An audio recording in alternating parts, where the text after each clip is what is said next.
welcome to Real Talk. I'm Steve Peak, joined again by JT Wiskowski. Last Saturday was family weekend, and I know we had a lot of fun getting to meet some people who watch a show that maybe weren't so fond of a maybe certain not co-host. so much you, just maybe me. All right, let's go ahead and get to that. We'll show you exactly what we're talking about.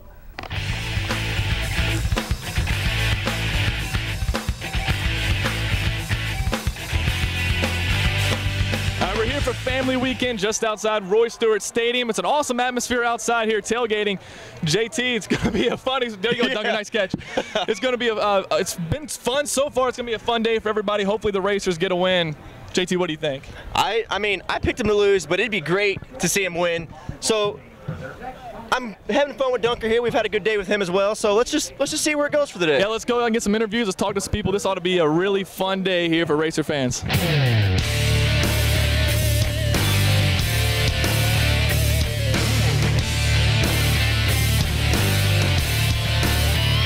How do you feel about the game tonight? I'm pretty excited. I'm hoping that we'll put up a bunch of points and it'll be a good time. What about the crowd? What do you think the crowd's going to be like today? I think it'll be big. It's Parents Weekend, so that always brings out a good crowd, and hoping everybody will be rowdy enough and get behind the Racers. I'm here with Chris Gibson. Chris, how's the tailgating experience been so far? It's been great, man. We just come out here and we have a good time at Murray State, man. How do you feel about the tailgating experience so far? This is an awesome tailgate. Go Racers!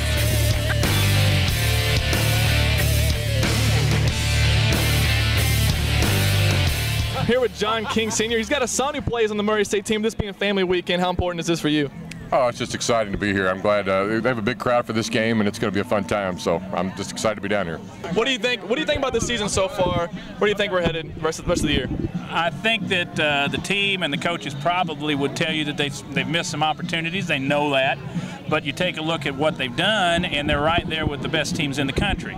I mean, Central Arkansas went and beat the defending national champions the week after we played them, and the game was much, much closer than the score looked for that. So the talent is here, the will is here. Got to cut down on mistakes, and they got to have guys on TV who pick them. But the pregame atmosphere here has been growing since the team's been getting better. Is this year, have you seen a significant rise in the pregame atmosphere? Oh, absolutely. Don't Definitely, you think? I mean, definitely. there's barbecue grills going all over the place. You can just smell it.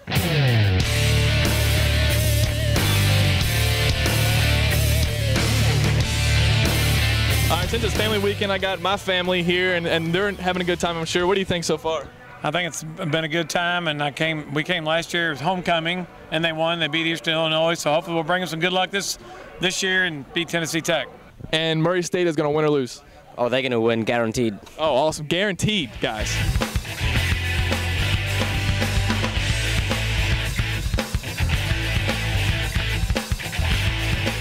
Well, JT, this is what a college atmosphere is like. You got the drum line, the band. You got people chanting right now. I don't know what they're chanting, but it's an awesome atmosphere. We need to take this into the stadium. Let's get like 10,000 people up on their feet for the full 60 minutes. What do you say, JT? This is like a big school atmosphere right now, and I'm really enjoying it. This is what we need every week from the Murray State Racer fans. This is awesome. All right, we'll send it back to the studio to us, actually.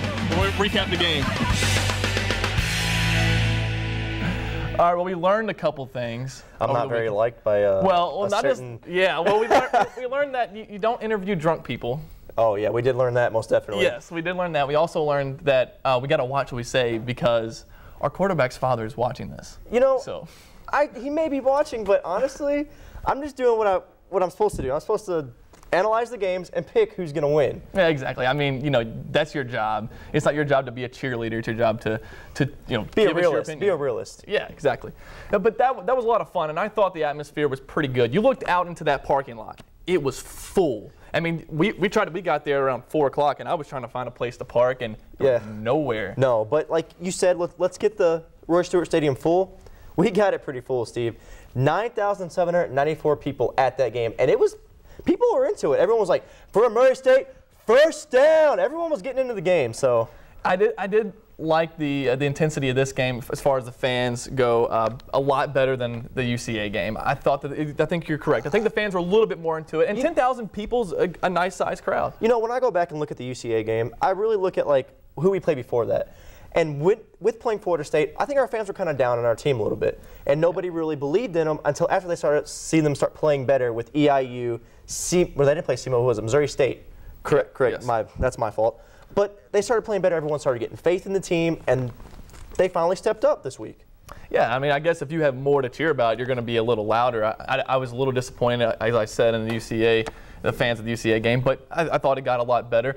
I mean, I was really impressed with the tailgating again. I want to go back to that because that was really cool. And you said in that video, that was like a big-time college atmosphere. And it really was. There were tents set up everywhere. I mean, if you're not going out to these tailgating experiences, if you're not going out to Roy Stewart on Saturday during these home games, I don't know what you're doing if you're in Murray. But, I mean, I feel like what our fans did for our players was a great experience for them. I feel like that really got them up and made them play like they did. And 70 points is a lot to get worked up over. Yeah, I agree. And as this season progresses and as Murray State tries to get back in the OVC, to go for an OVC title, I think we'll see the fans get more excited. Hopefully that's the case. We'll go and talk about that game because they did have a lot to cheer about. Gosh, we had like a whole season's worth of highlights it was in this great. game. Let's go ahead and get to those real quick. We'll examine this game. This is the opening kickoff. This set the tone for the game, in my opinion, because Murray State comes out and gets a stop on their first possession, and right here, pinning him at the 2-yard line on the kickoff. And here we go. First, your guy, Casey Brockman, comes in, completes it to Walter Powell. It's 7-0 coming out of the gate. And Tennessee Tech comes back, next possession scores, and I'm thinking, here comes this big shootout. It's going to be a 4-hour game. But here comes Murray State right back. And he was out of bounds at the 1. Yeah, Casey got the touchdown anyways. He ran it in. Right. But then, here he is right here. Jamal knows for the end zone Barry, taking it down for a Murray State first down. Yep, and then Jeremy Rush getting his first touchdown. This is coming up right here. His first touchdown. Yeah, I love it. Murray State, this is his first touchdown as a racer. And the defense started stepping up and getting stops. Murray State scored 35 points in just over 13 minutes. That's amazing. Our offense was absolutely spectacular. And here we'll see Walter Powell. Walter Powell, he showed out on this kick return. Like he was not going down. He was not being denied this touchdown. Look at this. Now, look, the kicker is not taking me down. I'm getting this touchdown. Look at this. And look, the Tennessee Tech players almost gave up at the 5-yard line. And then after that, we get well, there's talking, and then we get this pass completion for them, and he drops it, and we pick it up, and we take it back to the 50-yard line. That was a huge play because right there was a chance for Tennessee Tech to get right back in the game, and it looked as if they were going to score a touchdown, not on that play, but they were going to be right there in the red zone, getting ready to score. Murray State, huge turnover. And there goes Jamal Berry putting on the shake and bake, taking it to the house, and Jamal Berry takes it again for his 4th touchdown in 3 games. There you go, Casey Brockman finding Dontel Watkins over the middle. And look at this, again, I'm not going down. What is up with Tennessee Tech's tacklers? But Dontel Watkins finds the end zone. All of a sudden, Murray State's up 49-14. And then we are taking it down. We get our interception. We take it back. Touchdown, Murray State. You know, I don't know why Tennessee Tech thought that play was there. Huzzy could have had a pick 6 as well. That was the same exact play, and Huzzy got in there, and if he didn't drop the ball, it'd have been another pick 6. And there you go, the offense, the defense, and the special teams scoring touchdowns. Dwayne, the Superman Brady, 3 touchdowns tonight or Saturday night. 70-35. Now I know that I picked him to win, but I picked him to win 52-49. 70 points. It's the second time in Coach Hatcher's career here that we've scored 70 points. We needed that. Our fans needed to see Murray State's offense put together a show, and they put on a clinic this week, folks. In our first 8 possessions, we scored 7 touchdowns. We scored on our first 7 possessions. And our 8th possession, near the end of the first half, we got the ball all the way into the red zone and fumbled. And had we not fumbled, we would have scored on every single possession of the first half. How efficient is that? That's, I mean, they sputtered for a little bit. You know, they came out of the gates kind of slow against UCA. They really started to step it up, Missouri State, and then they got to EIU, and the heartbreaker. That's what you call that game, the heartbreaker. But today or Saturday, they came back and they showed up. Yeah, the 70 points, obviously, the score was the second most in the Chris Hatcher era. This is what the Hatch attack is. I mean, it's points fast. Yeah, it's a lot of passing. You know, obviously, I mean, Casey Brockman threw for over 300 yards. I almost threw for 400. Threw for 381 yards. With those touchdowns he threw today, he is second all time on the Murray State list. He's behind, what is his name? Martin Proctor, or Mark Proctor, or something. But anyways, he's second. That's all that matters. yeah, and I'm sure he'll be first. Oh yeah, there's plenty of games left. I think it's hard to say the defense played good because they gave up 35 points, but I thought they did. They held them to, you know. Well, yeah. I mean, it's still there's still some kinks and bruises in the defense, but they're getting better. They're not letting up 64, 50 anymore. It was 35. That is an improvement from what we've seen. Yeah, and they got stops in the first half, set the tone for the game, got the ball back, let our offense take over. Our defense scored a touchdown. Our special team scored a touchdown.